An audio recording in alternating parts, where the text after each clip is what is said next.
Fala galera, seja bem-vindo aqui ao canal do Vale Concursos, professor Breno Fraga, trazendo para você o nosso Vale Tudo aí do Corpo de Bombeiros. Isso mesmo, você que está se preparando, né, para o Corpo Bombeiro agora, final de semana teremos a prova. Vamos aqui com dicas de direitos humanos, né, mais especificamente o conceito, afirmação histórica, algumas datas importantes, coisas relevantes para a sua prova, beleza? Você que ainda não é inscrito aqui, se inscreve no canal. Temos aqui muitas dicas para você, vários conteúdos de vários concursos pelo Brasil, né, pelos estados afora aí, principalmente na área da segurança pública. São mais de 150 cursos aí que nós temos disponíveis dentro da nossa plataforma. Aqui abaixo você encontra o nosso WhatsApp. Ficou com alguma dúvida? Chama a gente aí no WhatsApp, fique à vontade, visite o nosso site. Temos muita coisa bacana. E é claro, aqui no canal, muita coisa interessante. Nessa semana, como eu falei com vocês, semana vale tudo e com várias dicas aí para o Corpo de Bombeiros aí do estado de Minas Gerais. Beleza? Então você que quer entrar como soldado, como oficial, cola com a gente aqui, que é só sucesso. Galera, vamos lá então com esse direitos humanos, né? O edital aí do Corpo Bombeiro, ele prevê, né, uma parte bem pequena do direito, mas especificamente dos direitos humanos, que ele vem cobrando ali a parte da afirmação histórica, conceitos, né, algumas datas, a característica de direitos humanos, a questão da dimensão, que são coisas que aparecem muito em concurso aí, principalmente no Corpo de Bombeiros. Beleza? Vamos lá então? Então, primeiramente, a gente traz o conceito para você dos direitos humanos. Então, direitos humanos formam um conjunto de normas jurídicas nacionais e internacionais. O que muita gente confunde é que direitos humanos não é uma pessoa, não é uma instituição, não é uma organização. Direitos humanos já nasce com você. É algo que já está aí, só precisa de um reconhecimento. E quando você cria leis, quando você cria regras, trazendo esses direitos humanos, você não traz ele propriamente dito, você traz o conhecimento, né, o reconhecimento desse direito. Por exemplo, quando você fala que ninguém pode ser torturado, é um direito do homem. E quando você cria uma lei, uma legislação onde protege isso, e caso quem cometa tortura é penalizado, né, com a prática desse crime, você está reconhecendo que esse direito é um direito fundamental e que por isso, né, quem cometer responde, né, por esse crime. Então é apenas um reconhecimento, beleza?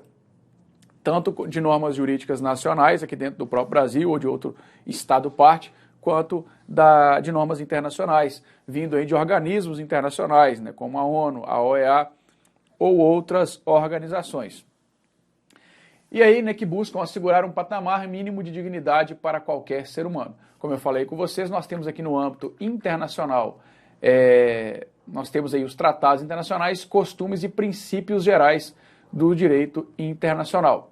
No âmbito nacional, nós podemos citar aí a nossa própria Constituição, há leis específicas como a própria Estatuto da Criança e Adolescente, Estatuto do Idoso, você tem aí a própria lei de tortura, dentre várias outras leis aí específicas que protegem e que reconhecem esses direitos. A nossa própria Constituição, do artigo 1º ali até o 17, né, que trata sobre direitos políticos e partidos políticos. Você tem ali a ordem social, que é no finalzinho da Constituição, e atos normativos, né, decretos executivos, que também trazem isso aí. As principais características dos direitos humanos, nós temos aqui a historicidade, universalidade, irrenunciabilidade, inalienabilidade e imprescritibilidade. Nós vamos falar com mais detalhes sobre essas características mais à frente. Por quê? Porque agora eu vou trazer para você esse quadro aí, ó, das dimensões. Os direitos humanos, né, de acordo com a doutrina, ele é classificado em dimensões, onde nós temos aqui a primeira, segunda e terceira dimensão, que aparecem mais em prova. Hoje nós temos direitos de até sexta dimensão já previsto, já se fala direito de sexta dimensão, mas para a prova é muito comum se cobrar primeira, segunda e terceira dimensão, mais especificamente primeira e segunda. Então os direitos de primeira dimensão são direitos de liberdade, direitos civis e políticos, direitos que nascem com você, você já tem esse direito. Então veio na época da Revolução Francesa, né, Declaração dos Direitos do Homem, e é um direito de liberdade de expressão, né, um dos direitos reconhecidos também aí. Direitos de segunda dimensão já trata mais direitos de igualdade. Então já é um direito progressivo, é um direito que se chama muito progressivo. Por que um direito progressivo, professor? Porque é o Estado que vai te garantir isso aí. Então, para que você tenha direito de segunda dimensão, o Estado tem que oferecer isso, ele tem que te oferecer meios, como, por exemplo, saúde, educação, trabalho, tudo isso o Estado tem que agir, ele tem que criar políticas públicas para te dar esses direitos. Então são direitos aqui conhecidos como sociais, culturais e econômicos. beleza? Veio da época da Revolução Mexicana, né?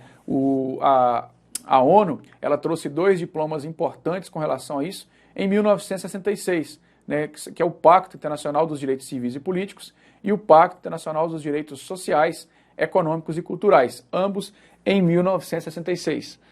A Declaração Universal de Direitos Humanos de 1948, ela especificou, né, que todo ser humano tem direito da primeira e segunda dimensão. E ela veio regulamentando isso, né, bem mais específica em 1966 com esses pactos.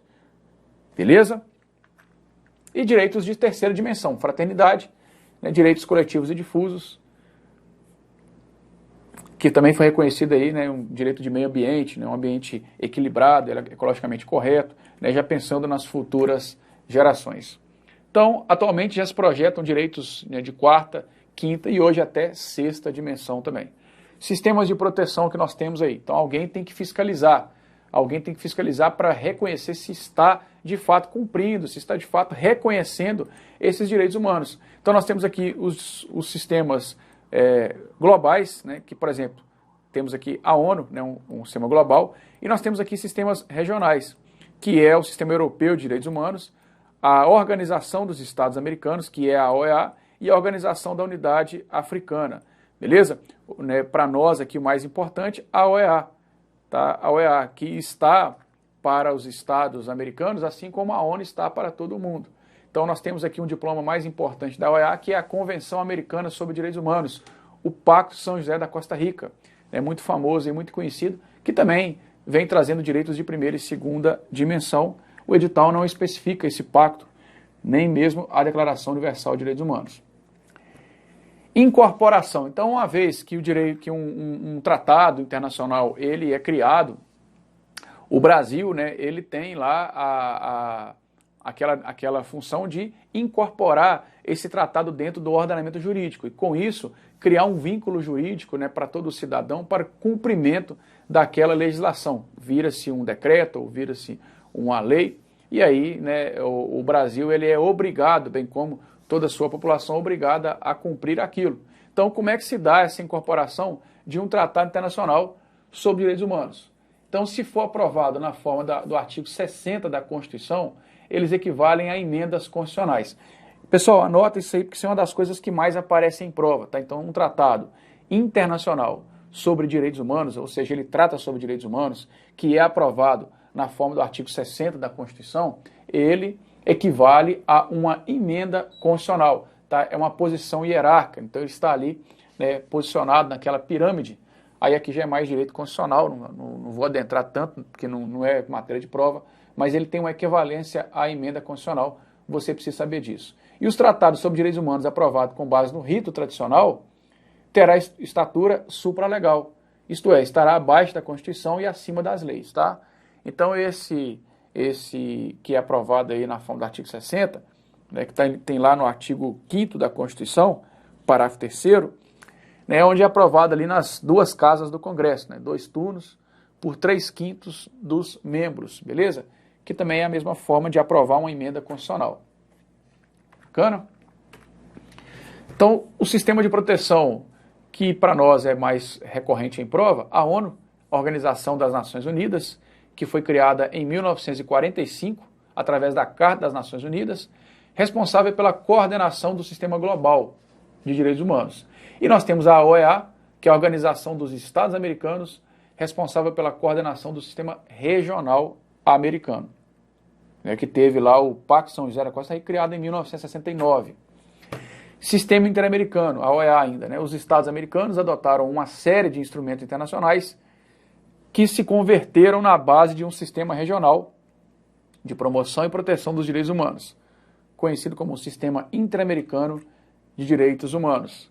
Através da OEA, foram criados 2 órgãos destinados a velar por sua observância. Então nós temos lá previsto no Pacto São José da Costa Rica a Comissão Interamericana, que vai fiscalizar para observar se os direitos humanos estão de fato sendo preservados e, caso não esteja, ser um organismo fiscalizador, né, que vai denunciar isso aí também. E denuncia para quem? Para a Corte Interamericana, que vai julgar os casos de violação dos direitos humanos. né, tanto a comissão quanto a corte, composta por 7, né, a comissão por 7 membros, a corte por 7 juízes. Beleza? A Comissão Interamericana tem uma função de promover a observância e a defesa dos direitos humanos e serve como órgão consultivo, tá? Como órgão consultivo, como eu falei com vocês. E a corte já é um órgão judicial, tem sede em São José da Costa Rica, cujo propósito é aplicar e interpretar a Convenção Americana dos Direitos Humanos e outros tratados de direitos humanos também. De acordo com a Convenção, só os Estados partes e a Comissão têm o direito de submeter caso de decisão à Corte. Então, por exemplo, digamos que eu estou tendo uma violação dos direitos humanos aqui no Brasil. Eu, brasileiro, vou denunciar para quem? Vou denunciar para a Comissão. Né? Eu denuncio para a Comissão, uma ONG pode denunciar para a Comissão, mas quem acessa a Corte, quem pode ir lá, né, trazer um caso à Corte, seria apenas a Comissão e os Estados partes, ou seja, os países, né, que adotaram então aí a Convenção. Somente esses podem acessar a Corte, beleza? Um cidadão comum, né, um ser humano qualquer aí, não pode acessar a Corte, apenas a Comissão e os Estados partes. Então a Comissão serve como um filtro também, né, para que as pessoas façam a denúncia e ela pode então levar aí para a Corte. As sentenças da Corte são insuscetíveis de apelação, possuindo caráter definitivo, inapelável e vinculante. Bacana? História. Então vamos ver um pouquinho da historicidade dos direitos humanos. Ao longo da história, a noção de dignidade da pessoa humana e seus direitos correlatos deve-se em grande parte à dor física e ao sofrimento moral da humanidade. Então, na medida que você vai ali tendo um sofrimento, né, uma dor, uma perda de direitos, você vai reconhecendo, né, essa prevalência de direitos humanos. Então, como eu falei com vocês, direitos humanos não é uma instituição, né, que foi criada. Direitos humanos é o direito do homem, propriamente o direito do homem. Então, quando você tem ali uma grande, né, violação de direitos, você começa a reconhecer esses direitos. Assim como aconteceu na Segunda Guerra Mundial, né, onde os direitos fundamentais, né, eles estavam aí vedados por grande parte ali das pessoas da época, né, que estavam envolvidas ali naquela guerra, principalmente os judeus, né, o direito à vida, o direito à liberdade, o direito à propriedade, tudo isso era retirado dessas pessoas. Então foi através, né, de um reconhecimento que continuou-se a prevalência, né, desses direitos aí. A consciência histórica dos direitos humanos somente aconteceu após extenso trabalho preparatório centralizado na limitação do poder político. Dignidade da pessoa humana. A validade dos direitos humanos independe de positivação em Constituição. Então, para que os direitos humanos eles seja, né, que você de fato tenha esse direito, não precisa estar nas Constituições, ele não precisa estar especificado em leis ou até mesmo em tratados internacionais, justamente pela exigência de respeito à dignidade. Então, por exemplo, o direito à vida, ele não depende de lei para que você o reconheça. Ele não depende disso, tá? Basta, né, uma questão de respeito, uma exigência de respeito à dignidade da pessoa humana, que se impõe a todos os poderes constituídos oficiais ou não. O que nós precisamos é de um reconhecimento. Os direitos humanos surgem como um conjunto de faculdades e instituições que, em cada momento histórico, concretizam exigências de dignidade, liberdade, de igualdades humanas, que devem ser reconhecidamente positivas pelos ordenamentos jurídicos nos planos nacional e internacional. Então, esse direito, né, que você já tem, que não precisa de estar em constituições nenhuma, você já tem. O direito à vida, por exemplo, você já tem esse direito. O que nós precisamos, e é assim que vem trazendo, né, nas constituições, nas leis e nos tratados, é esse reconhecimento. Peraí, eu tenho direito à vida, então eu vou colocar, eu vou positivar isso aí, vou colocar em algum lugar, vou lá no Código Penal e vou colocar que isso é crime, vou proteger esse direito, o direito à vida. Então matar alguém, vou dizer que é crime e vou dizer o prazo para aquela pessoa ficar presa. Então é o reconhecimento, né, a importância. Quem não cumprir esse direito vai ser penalizado de acordo com a lei. Então é assim que você vai reconhecendo, através das constituições, através das leis, dos tratados internacionais, dentre outros. Beleza? Característica, como nós falamos, são direitos imprescritíveis, não se perdem com o passar do tempo, pois se prendem à natureza imutável do ser humano. Então, não prescreve, tá? Não prescreve, não existe perda dos direitos humanos. São inalienáveis, pois ninguém pode abrir mão da própria natureza. Então, você não pode alienar o seu direito, você não pode doar o seu direito, você não pode, não é uma moeda de troca, tá? É um direito, por exemplo, o próprio direito à vida. Você não pode, reconhecido, né, dentro dos organismos internacionais, você não é autorizado, né, a deixar que alguém te mate.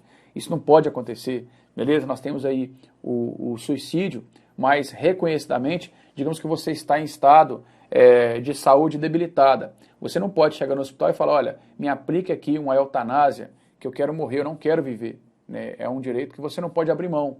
Beleza? Nem se você quiser, você pode abrir mão. O direito de defesa, por exemplo, né? O direito de se defender por conta de um crime, você não pode abrir mão. Você tem direito de um advogado e você deve usar esse direito. Se você não usar, o Estado vai usar para você. O Estado vai te arrumar um advogado. Então, enfim, por aí vai. Né? São direitos inalienáveis onde você não abre mão. O reconhecimento dos direitos humanos de caráter econômico e social foi o principal benefício que a humanidade recolheu do movimento socialista iniciado na primeira metade do século XIX. E eles são individuais porque cada ser humano é um ente perfeito e completo, mesmo se considerado isoladamente, independentemente da comunidade. Não é um ser social que se só completa na vida em sociedade. Então, por isso, um direito individual. São também universais, pois pertencem a todos os homens. Em consequência, estende-se por todo o campo aberto ao ser humano, potencialmente o universo. Então, não é um direito para o pobre, para o rico, para o índio, para o negro, para o branco, para o preto. É um direito universal, um direito de todos. É acessível a todos, todos têm os mesmos direitos, não traz nenhuma distinção, não traz nenhuma discriminação, beleza? Inclusive, a própria DUDH ela vem, né, especificando justamente com relação a essa distinção, né, que não haverá nenhum tipo de distinção, né, de maneira nenhuma condição econômica, social, enfim. Declaração Universal. Então aqui nós já estamos entrando na DUDH. Após a Segunda Guerra Mundial, né, que aconteceu ali em 1945, né, a humanidade compreendeu o valor supremo da dignidade humana. Então vários atos, né, de atrocidades, aí, mortes, genocídio aconteceram. O sofrimento como matriz da compreensão do mundo e dos homens veio mais uma vez aprofundar a afirmação histórica dos direitos humanos. A Declaração Universal dos Direitos Humanos, aprovada pela Assembleia Geral das Nações Unidas em 10 de dezembro de 1948, constitui o marco inicial dessa nova fase histórica, que se encontra em pleno desenvolvimento. E aí, o movimento atual é no sentido de que a liberdade e a igualdade saiam do mundo teórico, meramente formal, e se transponham para o cotidiano das pessoas, portanto, para a vida real. Então eu quero tirar, beleza, né? Estamos falando aqui de afirmação, de direitos, mas vamos pegar isso do plano da nuvem, né? Do plano mental e passar para o plano teórico e passar para o plano prático, o plano físico. Vamos aplicar isso então. Vamos fazer com que as pessoas reconheçam, que as pessoas sejam mais humanas, que elas respeitem as diferenças, que elas respeitem umas às outras. Então essa é a grande afirmação, essa é a grande, o grande objetivo, né? E aí veio através desse novo marco aí, que é a Declaração Universal de Direitos Humanos. Direitos humanos e responsabilidade do Estado. A proteção internacional aos direitos humanos teve início com a chamada proteção diplomática, cuja origem se deu no sistema das cartas de represálias, sistema no qual aquele que sofreu algum dano em território estrangeiro apela para o Estado de sua nacionalidade, para que este exija a reparação do Estado responsável pelo dano. Então, as espécies de responsabilidade, né, dentre elas nós temos aí a penal e a civil. A obrigação, né, onde o Brasil, ao ratificar tratados internacionais de direitos humanos, ele assume essa obrigação de respeitar e garantir direitos humanos, devendo zelar que os atos dos poderes executivo, judiciário e legislativo sejam compatíveis com os direitos elencados nestes tratados. Então, por exemplo, o Brasil, quando ele assinou a Convenção americana, o Pacto São José da Costa Rica, ele garantiu a proteção, né, tanto das mulheres quanto dos homens, porém o Brasil tinha muita violência contra a mulher. né? Acontecia-se muita violência contra a mulher.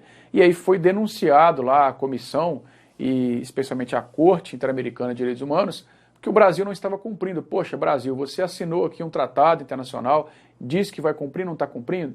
Então, a Corte Interamericana, ela notificou o Brasil que teve que ser mais enérgico, teve que, né, garantir mais esse direito que estava sendo violado. Foi aí que criou-se, então, a Maria da Penha, a Lei Maria da Penha, né? Foi justamente pelo caso da Maria da Penha que foi denunciado, aonde o seu agressor não foi punido de uma maneira eficaz, não foi punido do jeito que deveria ser punido de fato, e com isso, né, nós vemos aí um reconhecimento de fato dos direitos humanos, né, a prevalência dos direitos humanos. Então, o Brasil, ao assinar os seus tratados internacionais, ele assume essa obrigação, ele assume aí, né, esse compromisso de seguir de fato aí, né, aquilo que ele assinou, beleza?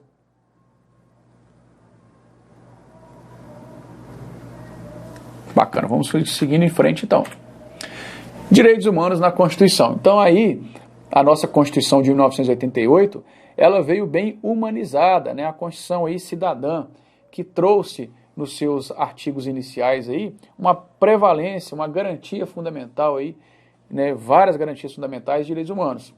Então, antigamente havia uma conexão imediata entre direitos humanos e direitos políticos, direitos da primeira dimensão. Contudo, essa visão e sua correlação com a democracia encontra-se ultrapassada. Os direitos humanos encontram-se espaçados pela Constituição de 1988. Então, o Constituinte, quando ele criou aí no ano de 87, 88, se deve principalmente em razão à celebração de diversos tratados. Então, vários tratados aí que haviam sido celebrados foram incorporados já de fato na própria Constituição, né? Já entraram ali na própria Constituição. Escravidão, tortura, servidão, entre vários outros. Interpretação e aplicação dos direitos humanos. Interpretar é aplicar, esclarecer, dar significado ao vocábulo, reproduzir, por outras palavras, um pensamento exteriorizado, revelar o sentido de uma expressão, extrair uma frase, né? Então tudo isso aí significa buscar um equilíbrio entre o direito natural e o positivo, tendo como base fundamental a dignidade da pessoa humana, extrair a interpretação mais favorável. Então hoje, a interpretação dos direitos humanos, ela no sentido de trazer o maior benefício possível. Então isso você vê praticamente em todas as normas de direitos humanos, que vem dizendo o seguinte no final: nenhuma norma, nenhum artigo dessa norma, ele é extraído no sentido de prejudicar, de trazer menos direitos. Não, todas as normas elas vêm para trazer mais direitos. Então, se por um acaso, né, tiver aqui uma dúvida com relação aqui a alguma norma, se ela está vedando, ela não vem para vedar nada. Ela vem só para somar, para trazer mais direitos. Nada aqui é usado, né, no sentido de interpretar retirando direitos, e sim trazendo mais direitos. Beleza? Então, essa interpretação e aplicação aí vem nesse sentido, né, de trazer aí o máximo de dignidade, né, trazer coisas o mais favoráveis, né, possíveis. A interpretação ela é sempre favorável com relação à proteção do ser humano no caso concreto. Então, cada norma eu vou aplicar o caso concreto e vou ver ali o que de fato eu posso extrair. E ela vem também para complementar. Então, quando se trata de direitos humanos, as normas não excluem, mas sim complementam. Então, por exemplo, digamos que eu tenha uma norma interna, o Brasil criou uma lei que traz mais benefícios do que uma própria tratado internacional. Beleza, então eu vou aplicar a lei, não significa que eu vou aplicar aquele tratado, né, que traz menos direitos. Beleza? Ele vai complementar. Ele veio sempre para complementar aí e não para retirar. Diante de um conflito de normas, ao invés de aplicar as regras jurídicas de solução de antinomias, ou seja, critério cronológico, ou um critério hierárquico, ou ainda de especialidade, ambas as normas devem ser aplicadas de forma complementar, buscando-se a melhor forma de proteger a dignidade humana. Então eu não vou aplicar aqui a norma mais antiga, ou não vou aplicar a norma que é mais, que manda mais, né, que tem uma equivalência, que tem uma hierarquia maior, ou nem vou aplicar uma norma que tem uma especialidade a mais, ou seja, que a norma é mais específica para aquele caso. Não, eu vou aplicar a norma que trouxer melhor proteção, beleza? Então essa complementariedade aí dos direitos humanos. Beleza, galera? Então é isso aí. Espero que você tenha gostado. Se gostou, deixe seu like, se inscreve aí no canal. Muita coisa bacana vindo por aí. Essa semana de dicas do Vale Tudo aí do Corpo Bombeiro de Minas Gerais. Espero que você tenha sucesso na sua prova e depois manda pra gente aí o resultado da sua prova. Né? Fico muito feliz aqui. A nossa equipe fica muito motivada aqui com esse resultado positivo seu aí. E se você não conseguir no domingo, não fique triste, não fique chateado. Muitos concursos vindo por aí, né? Dedicação, força de vontade e determinação são fatores importantes para a sua aprovação. Muitos concursos, principalmente em Minas Gerais, Polícia Penal, Polícia Civil, vindo aí Polícia Militar todo ano, né? Ficamos sem concursos muito tempo. A pandemia, né, dificultou muitas coisas, mudou muitos hábitos, mas agora as coisas vão entrando na normalidade e a máquina pública não pode parar. Né? Serviços da segurança pública não param, sempre acontece, concursos abertos para todo o Brasil, aí, só em Minas Gerais nós temos aí Santa Luzia que está para abrir, né, Guarda Municipal, Ubá, que já está aberto, o edital, a prova já em dezembro, e vários outros concursos aí, Ipatinga também com a Guarda Municipal prestes a abrir, dentre vários outros editais pelo Brasil e, é claro, dentro de Minas Gerais. Beleza? Sucesso para você, sucesso na sua prova, conte com a gente, conte com o Vale Concurso, porque aqui vale a pena. Grande abraço e fique com Deus. Valeu!